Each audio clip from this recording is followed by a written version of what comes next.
SMG Word Daily with Father Jason. We are on the 49th SMG Word for Easter.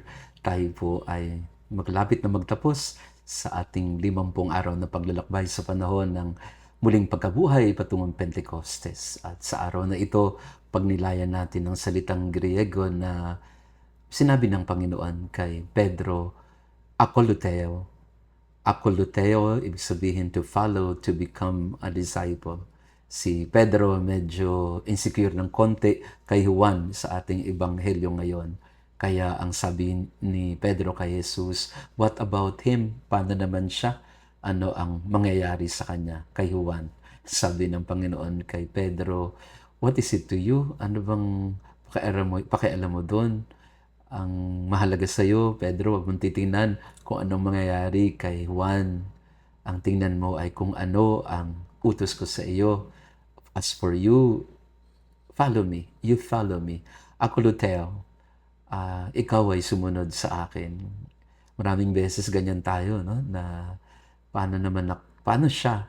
Parang ang buhay natin ay laging nakakumpara sa iba. Buti pa siya. Kaya, ba't ganito lang ako? Laging ang ating punto de vista ay kung ano ang nangyayari sa kapwa. And kapag ginawa natin yan, if you do that every day, na we compare ourselves with others, kapag lagi na lang ang basihan ng kaligayahan mo o kalungkutan mo ay kung ano ang nangyayari sa iba o kapalaran ng kapwa, hindi tayo kailanman magiging mapanatag. Kasi lagi maiinggit ka kung ano man ang mangyayari sa iyong kapwa. Sabi nga ng Panginoon kay Pedro, what concern is it of yours? Hindi dahil sa wala tayong pakialam sa isa't isa. Hindi naman yun ang punto ni Jesus. Sinasabi niya kay Pedro, ang bigyan mo ng attention ay kung ano ang pinapagawa ko sa iyo.